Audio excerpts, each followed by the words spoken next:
It's time. It's time for you to live better. It's time for you to feel healthier. It's time for you to live longer. It's time for you to enjoy your journey. It's time for you to understand your body and your mind. Thank you so much for joining us on It's Time today. We are your hosts. I'm Linsly Donnelly, your citizen scientist and your longevity expert for midlife women. And I'm Dr. Jen Wagner, physician and holistic performance expert. Welcome to It's Time, powered by Prosper. Welcome to this episode of It's Time. I'm here with the amazing citizen scientist Linsly Donnelly, and our guest today is Natalie Garay. And we're so excited to talk with Natalie, who is going back to school, going back into medicine, transitioning, and just starting this whole new adventure as an author, as an entrepreneur, as a clinician in her high half. Yes. What I know you're going to share your story with us, Natalie, but what I love about it is just, it is like iconic example and inspiration for people that you can take a moment in midlife and redefine what it is you want to pursue, what kind of canvas you want to paint, and hit the restart on multiple fronts of life. So I think it's super inspiring. Thank you. I appreciate that. And thank you both for having me. I'm excited to be here. I love, what did you call that, Jennifer? The high half? Yeah. I have. I love that. I love that because I've heard, people talk about the midlife, and I felt like, I think midlife had, to me, a kind of a negative connotation to it. It has like a weighted, just a little bit more, not as exciting or as enthusiastic or, encouraging as high half. I love that.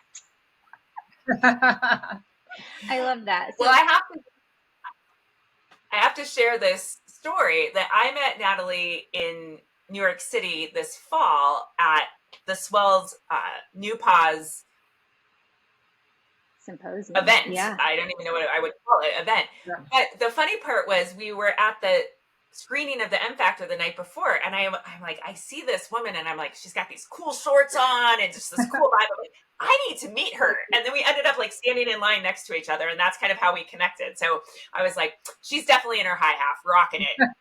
Oh, it was awesome. Well, thank you. Oh my gosh, thank you. Well, and it's funny because when I was talking with you in line and later on, I was like, shit, I just kind of, I think I just launched into, I don't even know, my whole story with this stranger in line. Like, I was like, I'm going to just start yapping it up with someone in line. You and I were talking there. I think you were on the phone originally. And I was like, I'm going to start chatting her up now. And so it was kind of like, I walked away going, what did I just say?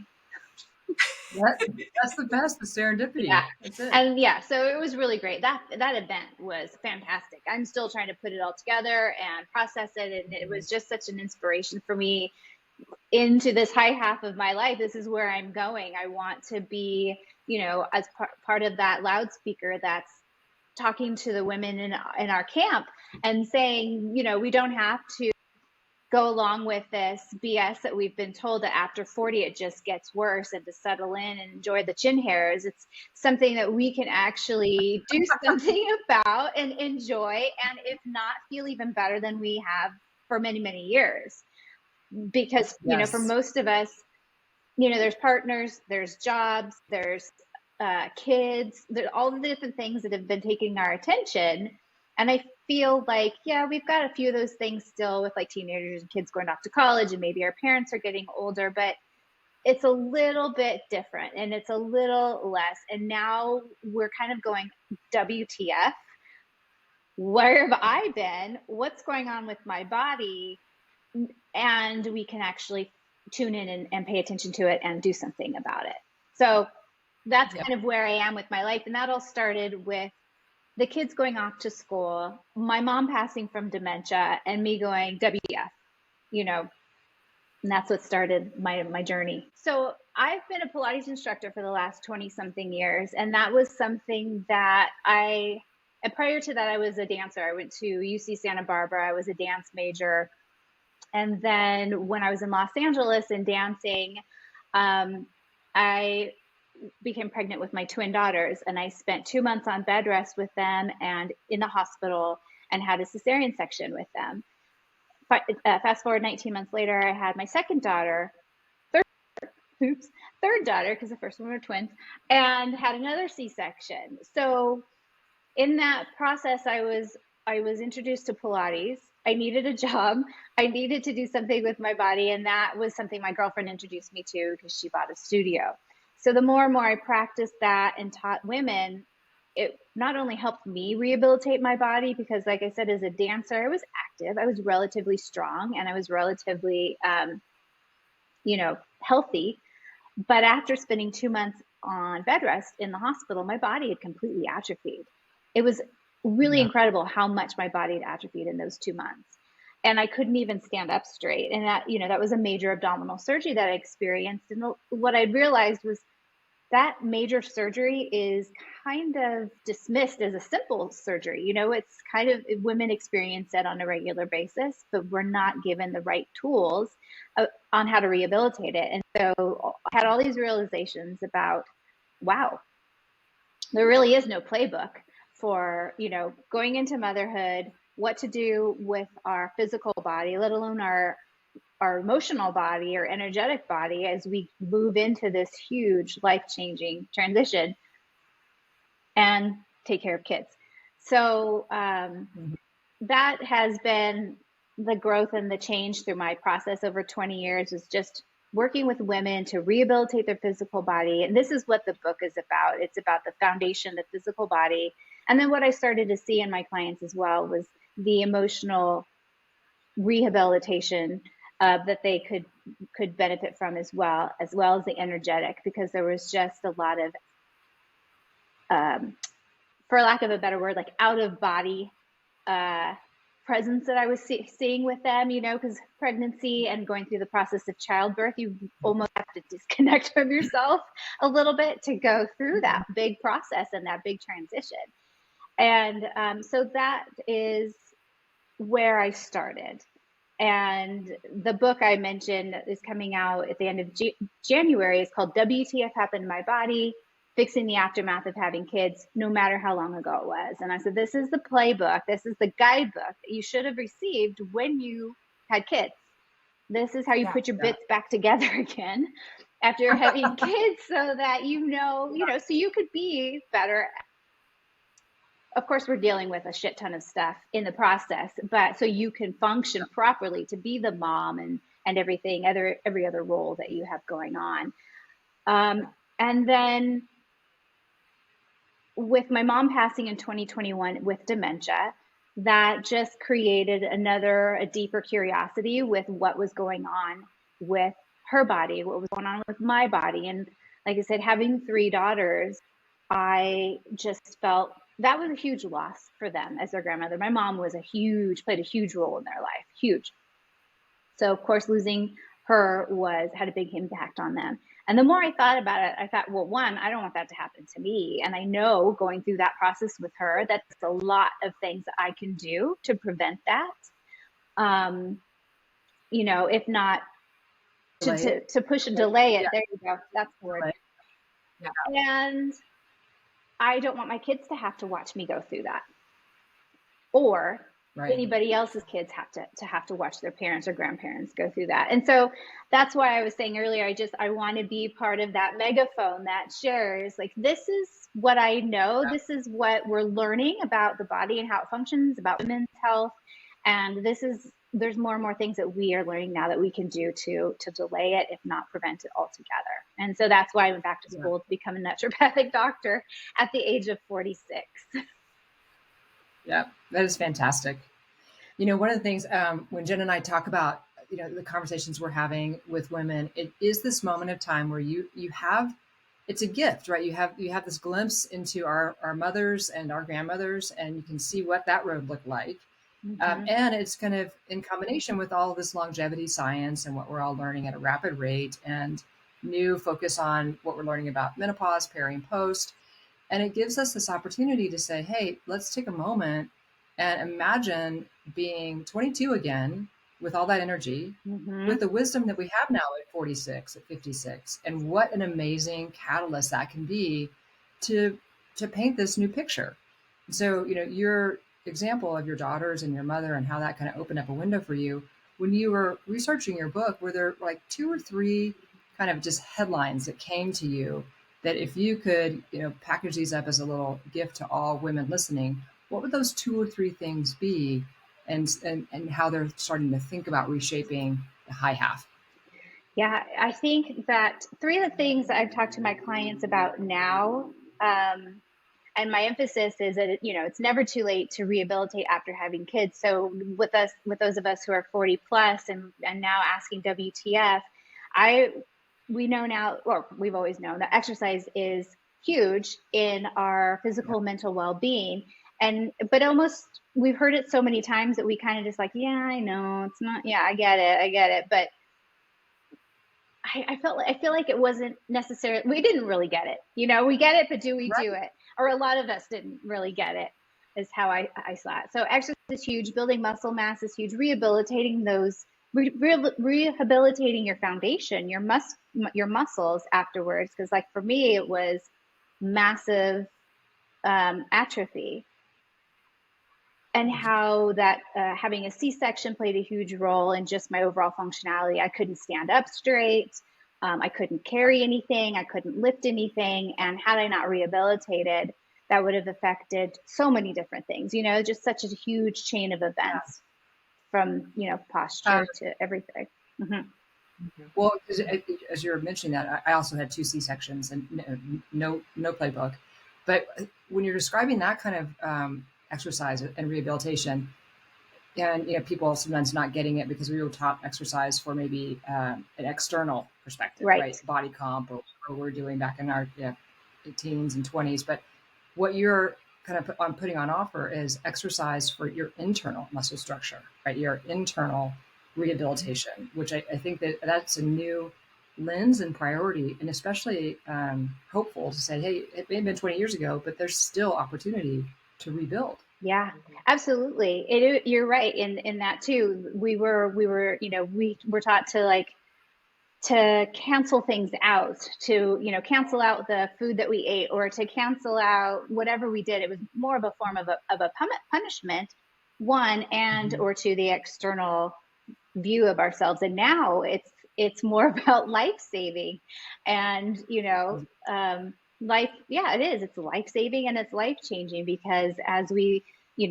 Dr. Rhonda, I'm forgetting her last name, she was saying at the symposium we attended, as we age, obviously we know our bones get more brittle, our muscles get weaker, the more our hormones decline, and one misstep and we've got a broken hip, and that could take us out.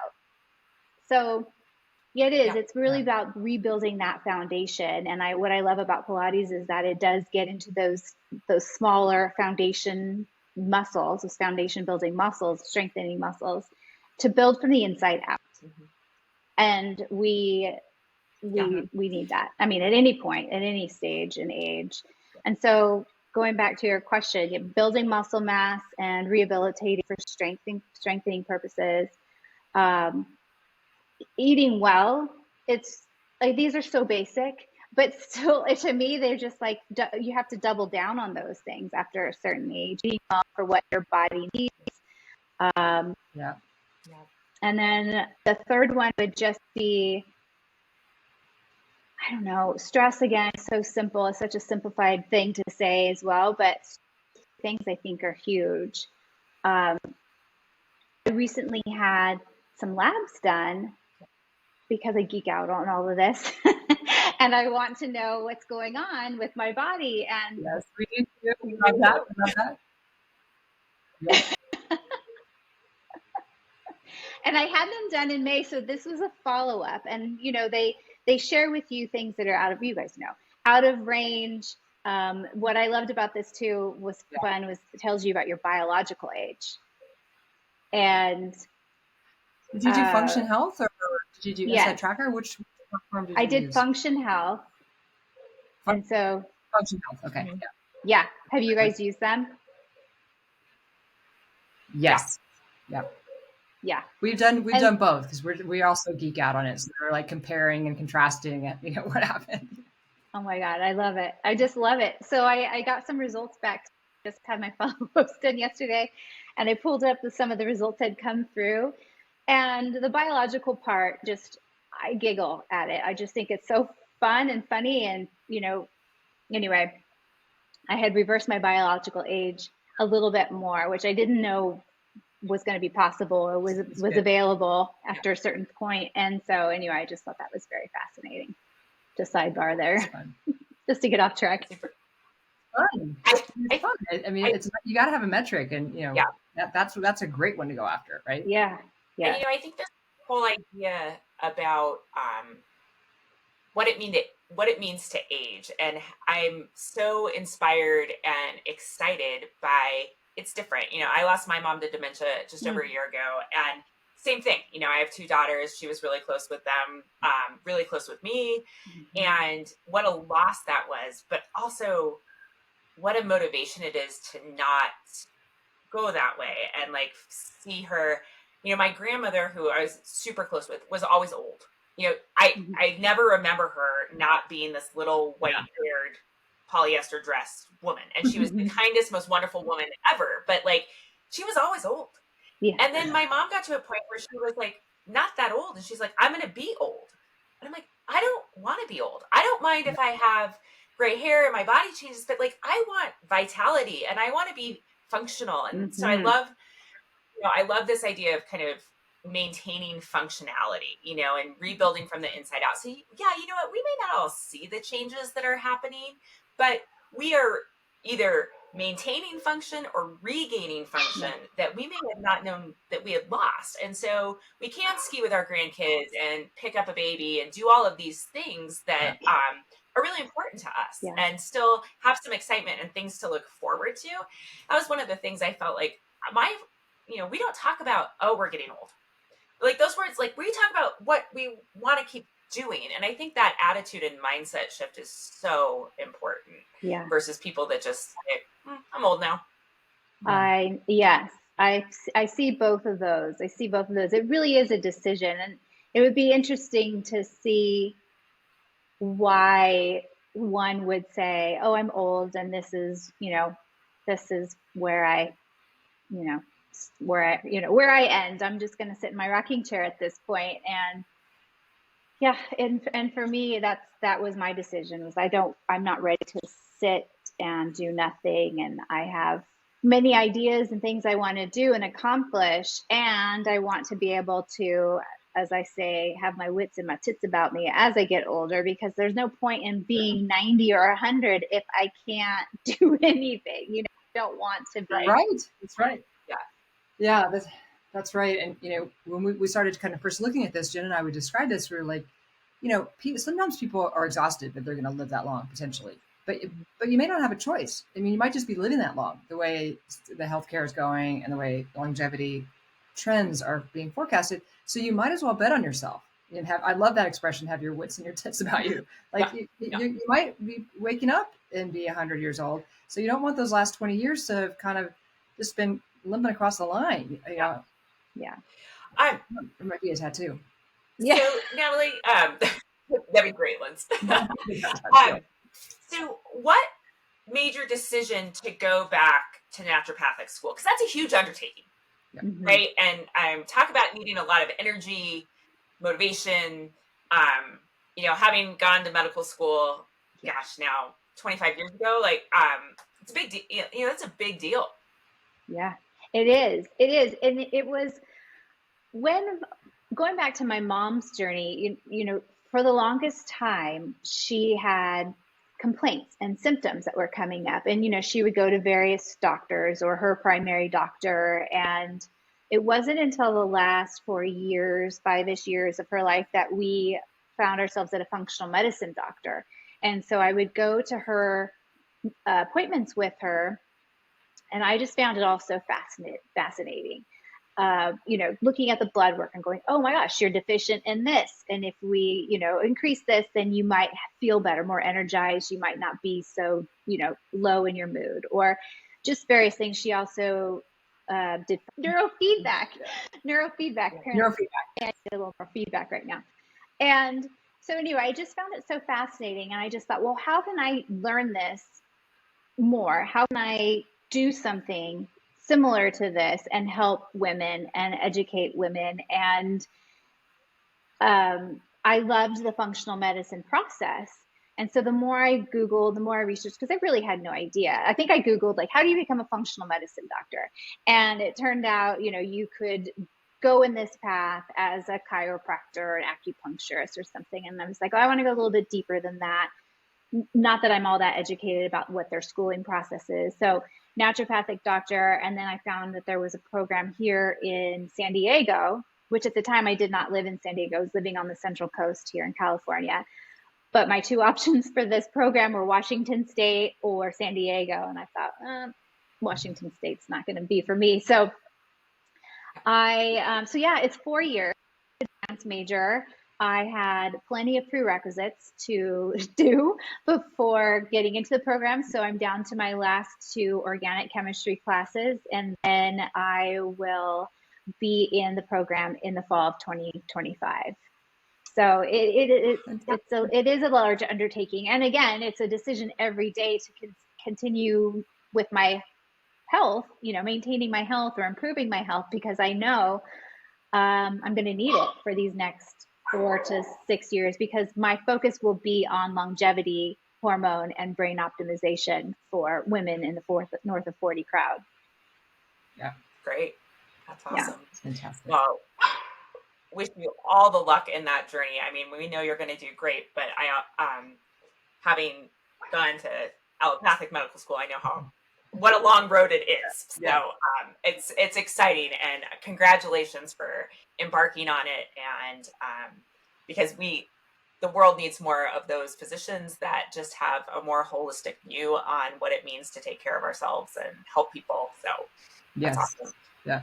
Thank you. So Natalie, one of the other things that is super cool, that you're doing is, we talk about, all right, movements, important, number one thing we always say as well for longevity and health, but community is right there with it. And, having a sense of relationships and community, and you've pioneered bringing together women, over 40 in community. Tell us a little bit about that, and how do people connect to it if they're in your community sphere? Yeah, thank you. I think it's huge, right? Because going back to my mom again, I think at that generation or that age, they may have been talking about their symptoms, hot flashes, whatever it may be, but not necessarily know what to do for them. I felt like at that stage, there was a lot of, they were unsure about how to support her when she first starting to share symptoms or talk about symptoms. I think initially she was put on an antidepressant. And so I think it's important to be able to say, hey, this is how I'm feeling. Is anyone else feeling like this? And what worked, or what did you do for it? What worked, what didn't work? And to be able to bring in experts in different areas. So what I'm doing is hosting a monthly masterclass on, all of the different topics that are necessary and related to women's health north of 40. It houses an ongoing, growing Pilates and yoga library so that women have access to it 24/7. They can, stretch or exercise at any point they need to.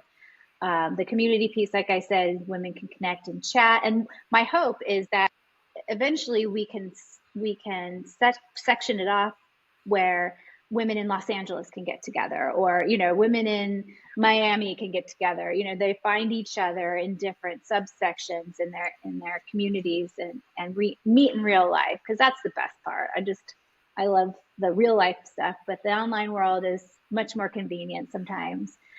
And then having a Q&A session so that they can ask their questions. I mean, they can always chat and ask questions within the community, but we will meet live monthly so that they can come with more questions and have, direct communication with me or anybody else who comes into the community who can support them. Yeah, for sure. Yeah. That's great. Yeah. Thank you. And Natalie, before we leave that, how do they find you? And where is that? Oh, thank you.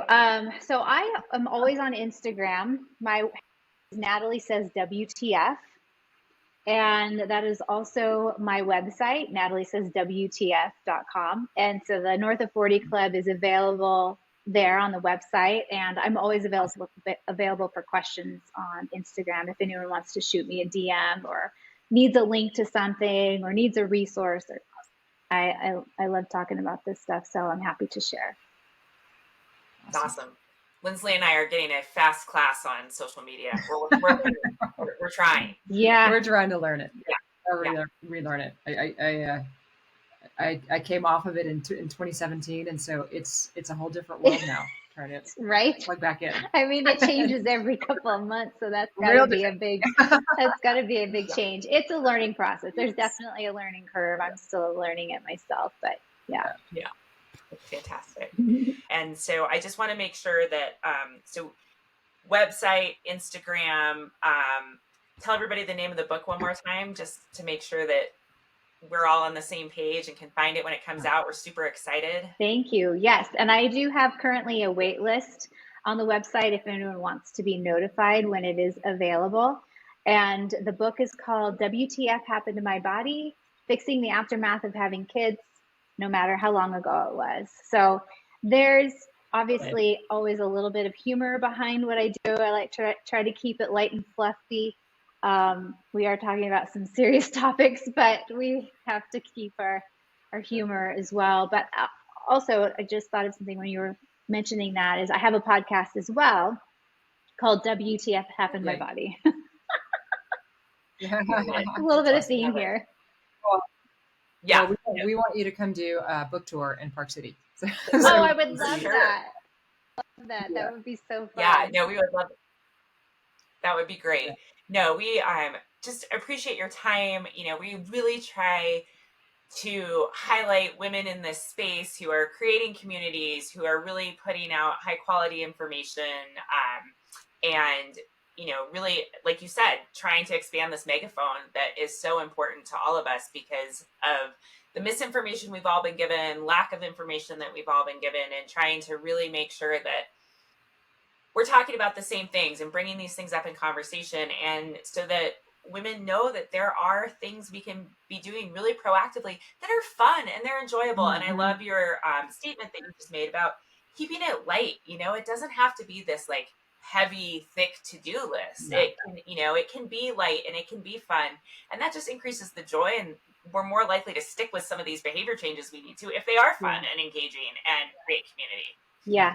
So true, because it has to be fun. You don't want it to be daunting. And one thing I'll mention too about the community, the portal I use allows you to gamify it. So there's, points to be earned and prizes to be won when you participate with, exercise or, there's a book club in it. I forgot to mention the book club because there's so many books, so many great books out there available. That can support women too. So yes, there's a monthly book club within the community. But yeah, it has to be fun. It has to be fun. Yeah.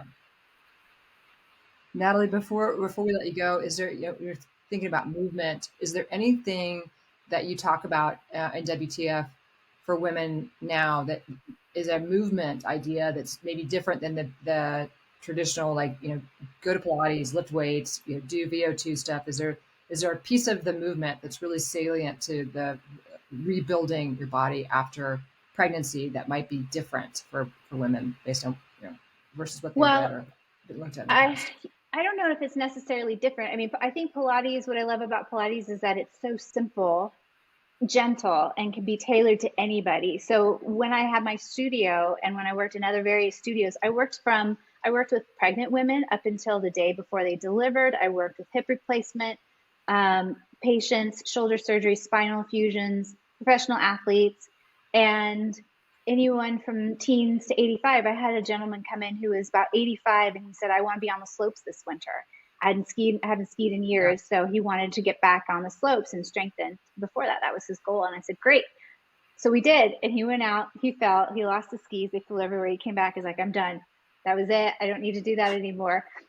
So I thought that was great. But the simplest thing for anyone to do if they're just starting out is walking. I think that walking is highly underrated. And I think it's fantastic for just starting out, but there's so many other benefits that we're learning that it has, from brain function to stress relief, everything. It's easy and it's free and it's available.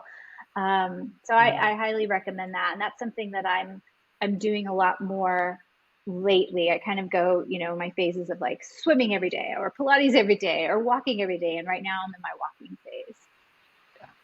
Is there anything if somebody's new to Pilates? Like I've done some Pilates in the past, but I've got a pretty full workout routine now that's, weightlifting and some yoga and some cardio. But if I wanted to add in Pilates, is there anything that you say in terms of frequency or duration that makes it meaningful? Like, X times a week, Y minutes a week to integrate Pilates into your routine? Yeah, it could be anywhere from, 10 to 15 minutes, 2 to 3 times a day. A week. 2 to 3 times a week, just a few minutes, because the abdominal work and the breath work within Pilates is fantastic for getting those deep abdominal muscles. And that's the focus of it, is the breath and engaging the deep abdominal muscles, which are the strong, foundational core muscles. Awesome. So I can go to your site to find the 10 or 15 minutes I need to do. Yeah, they're within the club. And I do have a couple on YouTube that are free in there too. And the club will, when it officially launches, we'll have a trial period. So anyone can come in, try it out for 7 days, poke around, see if it fits for them. And it's at a low monthly rate of $33 a month. To try it out, or you can sign up for 3 months at a time, something like that. So, and cancel anytime. Awesome. Great. Well, we know how busy you are, and we're just so appreciative of you taking some time to come and talk with us and share your story. And I'm excited for the next 4 years and can't wait till your practice is up and running, because it's definitely something we need, and we need more of, and women really need these great resources of where to find care that's really directed towards them at the current phase of life. So really, again, huge congratulations to everything that you're doing and building, and super excited to follow along and watch it develop. Thank you. I appreciate it. I thank you guys for having me on here. I'm glad I chatted you up in line. I want to see the shorts outfit. I'm sad I was missing that. That is so fun. They were. What was funny is I expected it to be so much colder than it was. I think, I don't know, maybe it was the opposite. But I brought these shorts, and I was staying in Brooklyn. I walked to the subway. I'm not a New Yorker. I don't go there often. Anyway, the whole night was great and funny at the same time. But anyway, yeah, I'm so glad to have met you in line, and that weekend was fantastic. And thank you so much for having me. I really, really appreciate it. Absolutely. Okay. Thanks again. We'll talk to you soon. Natalie. Thank you. Bye-bye. Bye. Thank you so much for spending your time with us here today. If you liked what you heard and you got some tips on how to live better right now and for the long haul, please help us reach more midlife women. Please share and rate and like this show, and we can't wait to continue the dialogue with you on our next episode. Until then, thank you. It's time.